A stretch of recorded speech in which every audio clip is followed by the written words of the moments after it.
Hello everyone, this is Zuili Eclaire and I am the features writer at EM, Efficient Manufacturing Magazine, the leading industrial magazine in India on efficient manufacturing.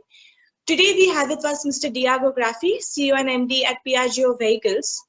Piaggio is a leading player in the light transportation industry with a complete range of three-wheelers in diesel, petrol, CNG, LPG fuel variants, and also has entered the electric vehicle market. Mr. Graffi joined Piaggio in 2006 as head of vehicles purchasing with increasing responsibility until he became head of group materials and components purchasing. In June 2017, he was appointed as CEO of Piaggio Vehicles. Before coming to India, Mr. Graffi has been following developments in the country keenly for nearly a decade. So welcome, Mr. Graffi. Thank you for the invitation. Glad to join. So, Mr. Graffi, I would like to put my first question to you that 2020 was clearly a very tough year for everyone, including your company, Piaggio. So, can you highlight the lessons that you learned from the last year and the corrective measures that you took that made 2021 a better year for you and your business? Well, definitely, I think that, as you correctly remember, 2020 has been a quite challenging year for the global economy and global automotive industry, and India definitely has been one of the worst hit by the consequences of pandemic. Have to say that we at Piaggio in India are focused basically on two pillars of business. One is commercial vehicle, a three-wheeler, both cargo and passenger segment, and the other one is a scooter. I would say that the response respect to the consequences of pandemic when lockdown has been lifted and progressively situation in the country has been improving for what is concerned virus spread and restrictions has been very different in the sense that for a scooter and two-wheeler we have seen a very fast response and very rapid pickup in terms of demand due to general preference for personal mobility for Indian population across the country. While for three-wheeler, the demand has remained sluggish until now, basically, and also the second wave that hit India has further worsened this situation in terms of low demand. How with a different reaction for what is concerned cargo segment and passenger segment. Passenger has been worse hit with a drop of demand of around 70-80% pan-India, while cargo has seen due also to the increase of need for last mile delivery of goods transportation and the boost of the e-commerce and the economy has seen a very much faster recovery. In terms of lessons learned, I would say that we have definitely had to put a lot of efforts to maintain an acceptable level of production, mainly for three-wheeler. We had to revisit somehow our philosophy for manufacturing and for supply chain. In fact, we have initiated the biggest action that we have taken was to initiate a strong program for localization of parts that before we were buying from outside India, namely China. So due to the logistic constraint that we have seen for entire 2020, we have initiated the program for localization and go for full made in India, both for three-wheeler and two-wheeler. Definitely this is the first important action that we have taken.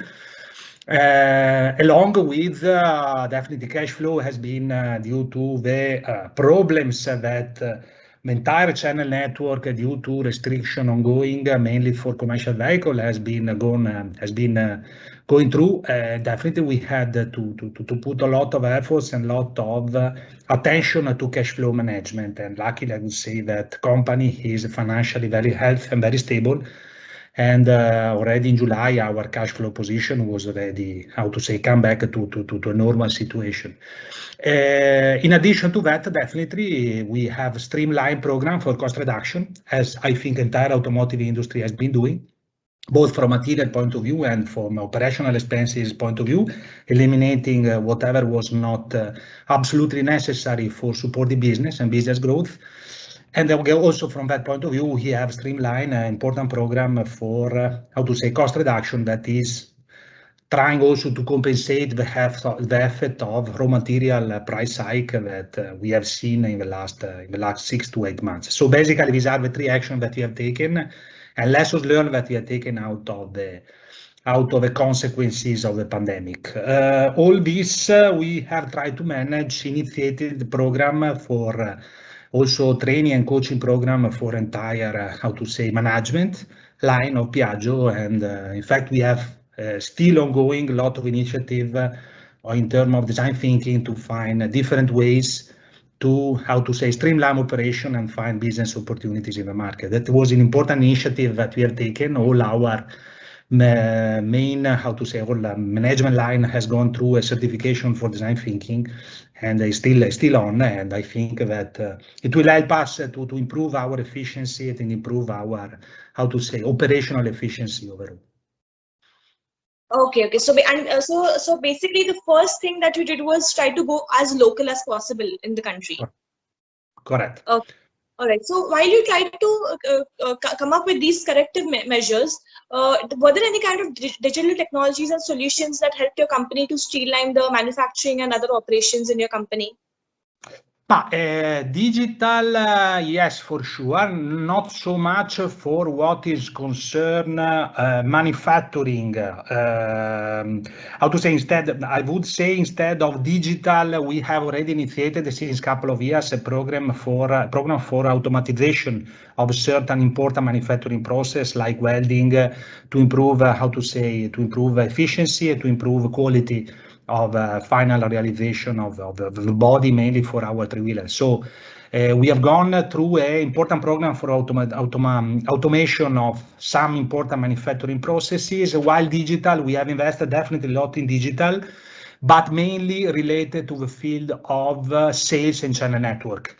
We have introduced basically a lot of tools at our dealers to help them to compensate the drop of walk-ins due to the restriction that for quite a long time we have seen pan-India due to COVID restrictions. So all our dealer network has invested quite a lot in digital, and we have initiated our e-commerce web portal for sales online of our vehicle, both commercial vehicle and two-wheeler. So I would say digital, the investment was more on the, how to say, sales and marketing part, while for manufacturing, we have invested more in automation of some important manufacturing processes. Okay. And besides that, how are you working on reducing your dependency on a single vendor? Like how are you re-strategizing your procurement processes with more alternatives? Well, that is quite important topic you touch, in the sense that for many important components that we have, both for engine manufacturing and for vehicle manufacturing, traditionally we were a single source. And for some important parts, due to not enough availability of certain kind of technology here in India, we had to rely on overseas source, mainly coming from China. I'll put an example: aluminium casting wheels for scooter we were buying completely from China. Some kind of special tires that we could not find here in India, we were relying on China source, and same for crankshaft and other important engine components. The strategy that we have put in place even before COVID came upon us was to go completely local as much as possible. So we have initiated a strong program for scouting in India of important reliable source. We have helped them to grow in this in this kind of technologies. And I would say that around the end of this year, now the level of localization of parts that we have both for three-wheeler and two-wheeler is in the range of 90 to 95%, depending on the vehicle platform. The plan is to go beyond the 98% of full localization of parts by year end. And in parallel, in order to de-risk for some important parts, the dependence on a single source, independent if it is India, Chinese, Vietnamese, or wherever it's coming from, we have initiated also a program for insourcing of some important parts. So the strategy that we decided was localization in India, and the same side and the same time also in sourcing of important parts in order to de-risk the dependence on one single vendor, because definitely one of the lessons that we have taken out of COVID is that the more you have reliable alternative of suppliers, the more you are effective in ensuring manufacturing continuity. Correct. So you need to keep your options open. Yeah, correct. All right. So now I would like to come to a completely different topic here. Now there's this scrappage policy by the government of India. So this scrappage policy by the government of India, that besides boosting automobile sales, do you think this scrappage policy will help decrease the raw material cost and create new jobs in the industry? I think that the scrappage policy, as it has been declared in terms of intention, but we need to see the real effects in terms of execution. Because, as you know, there is a proposal, but not yet finalized, but from North Minister. Definitely will help, first of all, to remove from Indian roads vehicles that are highly polluting and quite unsafe. That is definitely the main aim that the scrappage policy will be able to reach. For sure, the availability of raw material will increase pan-India at a more affordable cost, depending on the capacity of the creation of the network for scrappage center that you know perfectly that are quite an organized sector now here in India and need to be definitely arranged properly to manage the big amount of vehicle that will go for scrappage. And last but not least, our personal expectation and expectation from entire automotive industry that some boost in terms of demand definitely will be there, but this depending on how the draft text of a scrappage policy, as it has been expressed, will be converted into reality through execution. Still some gray points, a gray area, let me say, are there in terms of deadline for execution, in terms of not enough clarity of rules for if it is mandatory going for scrap or if it is on voluntary basis. So still some open points are there. If these open points will be cleared as per expectation from India automotive industry, I think that another important effort will be boost of demand for vehicle across segment. Okay, that makes sense. That makes sense. So now, what is your 20? I mean, we are already halfway into 2021. It's June is almost coming to an end. So for 2021, of what remains, and the year coming after that, 2022, what is your plan for EVs, and where do you see the circular car economy path heading? Well, for EV, I would say traditionally we as Piaggio Group, we have already always believed in electric mobility as a very important pillar for growth of business and of demand. Worth to mention that Piaggio is designing and producing EV vehicles, depending if it is two-wheeler or three-wheelers, is more than a decade on a global base. So when coming here to India, obviously we had always in plan to invest into electric mobility. I would say that the India ground is quite fertile from this point of view because I have personally not seen a similar kind of push and incentivization given both by central and local government for the spread of electric mobility independently by the segment to which it is applied. So definitely this is helping quite a lot automotive industry to decide to invest on this kind of technology. We, as for what is concerned three-wheeler, we launched our first EV three-wheeler in December 2019 with the innovative technology for battery, that is battery swap. Followed by in the following months, then we have introduced both also cargo and cargo vehicle, three-wheeler cargo vehicle with both fixed battery and swappable battery technology. And going forward, we will keep on investing, and our strategy is to be as much as possible powertrain agnostic in all our three-wheeler portfolio. That means that for every category of vehicle that we have now available in our portfolio, we want to render it available to the customer with any kind of possible powertrain solution: diesel, CNG, petrol, electric, both swappable and fixed battery. This, we are near to completion of this program by July this year. So in next 1 month, we will have all our product portfolio available with this kind of, characteristic. And going forward, I think that definitely EV is a potential revolution in the three-wheeler space in India.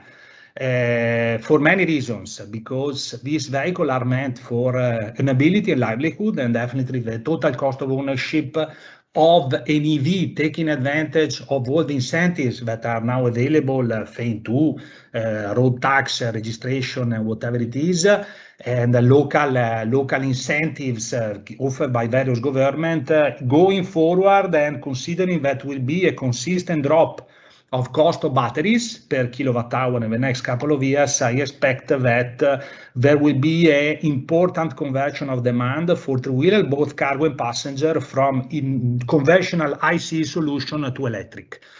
So this is why we want to invest, why we wanted to invest heavily in this space, and we have also aim at creating a specific network, channel network dedicated to electric mobility. We have called that Up Electric, and so we have already more than 100 outlets now pan-India that are specialized and customized only for sales and servicing of electric three-wheeler produced and sold by Piaggio. So definitely this is our philosophy, and we want to take it forward quite aggressively in the next couple of years. So basically for EVs, you have a very clear plan ahead, and you have a big vision for EVs basically in Piaggio. Correct. So coming to the next part of the same question, at which I asked, where do you see the circular car economy path heading? Okay, there must be definitely a synchronized efforts taken by all the agencies involved in order to have all the parts, all the actors that are involved in automotive sector taking advantage of the programs, incentive, and efforts given by government, both at the local and central level, in order to improve efficiency and profitability at overall level. Need to say that definitely apart from the consequences of the pandemic, one important hit that we have seen that has definitely impacted both demand and profitability has been two important factors. One is transition to Bharat 6, and the second one was as I mentioned, the increase of raw material cost pan-India. So these two facts need to be taken into consideration going forward, and I think that the efforts coming from incentive of all the other initiatives taken by government, apart for FAME 2, also PLI scheme that has been announced and now is expected to be executed, and will give definitely big support for the automotive segment. Going forward, all these factors will help definitely not only revival of demand, but will also give efficiency to the final consumers, and will give the entire automotive industry possibility to recover all the investment that we have done in the last couple of years to ensure transition and to ensure continuity of operation through COVID.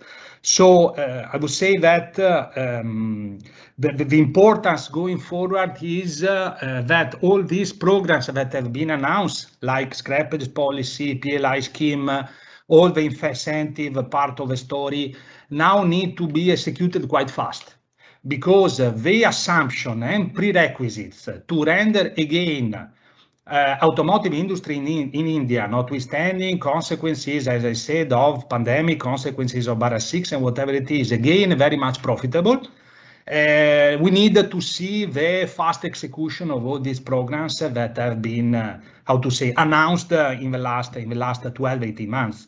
So I would say that the prerequisite for recover of profitability are there. We need fast execution to ensure that consumer, players, OEM, dealer network, and also government through GST collection will benefit of this creation of demand and conditions for recover profitability and efficiency in overall cost. Okay, so now you just spoke about redeeming the demand, about the demand recovery. You just spoke about that. So now, as we are coming towards the exit of the pandemic, because now we have the whole vaccination drive coming up. We have vaccinations aggressively being taken. So as we are coming to the close of the pandemic, what is your outlook on the recovery and the growth momentum in the automobile industry in the coming months? Well, I would say that is an interesting question in the sense that need a capacity of prediction that honestly, I don't know if it is in my hands, in my possibilities. I explain better. What I think is required going forward is a clarity of rules. And the clarity of way in which business can restart pan-India. Definitely, we are not prepared as a country and as how to say industry to the consequences of a second wave that hit us quite unexpectedly and quite heavily. We were not prepared overall for a second round of lockdown. So my hope going forward is that, notwithstanding what will be the evolution of a virus spread in India, because I think that nobody believes that virus is going to disappear magically in few months. It will remain along with us still for some time. And definitely the increase of vaccination program will help not to eliminate the virus, but to reduce the consequences of the virus. My expectation, my hope, but I think is shared by entire industry, is that notwithstanding what will be the evolution of the virus in India, there will be no lockdown anymore required. And no hit in terms of continuity of business and operation, because we have the consequences of what we have gone through are quite heavy. So I've seen, luckily I would say that our network, sales network, both for CV and two-wheeler, have been traditionally very strong and very healthy, so has passed through the consequences of the pandemic without not many, how to say, downfall. We had just a handful of dealers that were forced to exit business due to the consequences of pandemic. So we have been quite lucky and quite strong from this point of view. But I would say that the evolution going forward, if I look at the trend of sales in the last couple of weeks since when the network has started reopening, is quite promising in perspective. But there is still an on-ground hidden fear of a third wave and the consequences in terms of a new lockdown. This is definitely the kind of fear and suspicion that is there at all levels: channel network, banks, and BFC, customer, consumers, big, how to say, company firm that are interested for back order, because a new lockdown and a new wave and the consequences of that could hit definitely in a unremediable manner the business continuity of network, of banks, and I say also of consumers. So as I said, the assumption for recovery of business are good at the moment. But there must be clarity of rules. There must be declaration of exclusion of new lockdown coming up. So whatever will be the evolution of the virus, we need to compensate now through a heavy campaign for vaccination. and render as much as possible and as fast as possible Indian population immune to the consequences of virus. Because as I said, virus will continue to be there. We cannot expect that will magically disappear in a couple of months. So we need to be prepared for the consequences of a new peak in case without being forced to go for a new lockdown. Yeah, that makes sense. But then, do you again think that will create new jobs? I mean, do you think that that even if you're saying it won't magically disappear, we are still heading in a positive direction? Is what I feel. But then, do you think that will create more jobs for people, and do you think that will decrease the raw material cost in the automobile industry? In terms of evolution of cost, this is something that honestly is going beyond my capacity of explanation and of prediction. I do not see, honestly, a reason why raw material in general had to peak at the value that we have reached now. Not a clear, logical, and rational explanation for that. So what will be the evolution of raw material costs going forward? I think is something that nobody is capable to predict as of now. The lessons learned out of the consequences of first lockdown has shown us that there is a strong resilience is there in the country, and we have seen a response in terms of economic growth quite fast, as it is usual in India, because one very good thing of India is that whenever a hit was there, the recovery after that was impressively fast.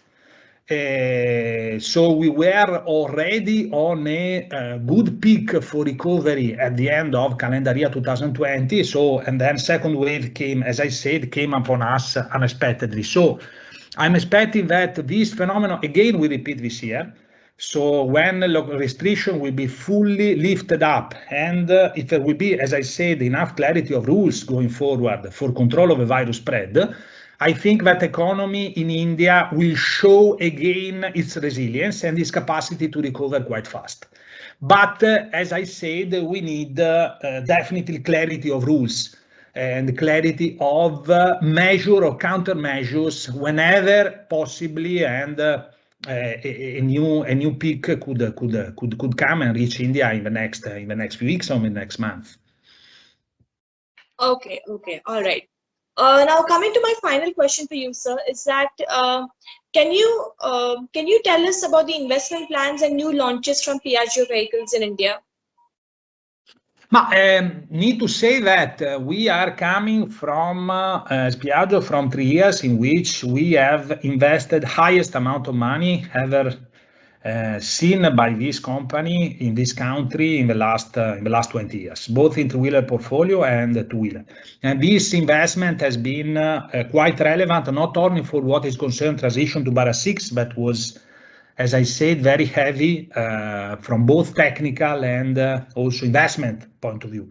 But when I came to India in 2017, we had a clear plan for renewal and extension of all our product portfolio, both in three-wheeler and two-wheeler space. Now, I would say that our product portfolio that we have in both businesses is quite complete, is full Bara 6 compliant, and has quite good availability also of EV solutions. So I'm not expecting that 2021, 2022, we will have a need to invest a lot of money in terms of for product, neither for product nor for manufacturing capacity. So we want to take advantage of investment that we have done as of now. So we need to see first an important recovery of demand in both business going forward to proceed with the next phase of investment that definitely will be more focalized and focused on later part of 2022 and beginning of 2023, preparing for the next phase of expansion. So as I said, the investment the last 3 years has been very heavy. We expect to consolidate business portfolio in 2021, waiting for economy and demand to recover, and then going forward we will evaluate which new investment are required for products. That's very well put, sir. That's very well put. So thank you very much, sir, for sharing your very insightful thoughts and inputs with us and taking out the time to speak to us. So ladies and gentlemen, that was Mr. Diego Graffi for you. So you can catch this interview in print in EM Magazine, and you can also get this interview on our social media website. So follow us on Twitter, Facebook, Instagram, and LinkedIn. So thank you, Mr. Graffi. Thank you once again for your time. Thank you. And I'll see you soon. Thank you. Bye-bye. Thank you. Thank you. You're welcome. Thank you. Bye.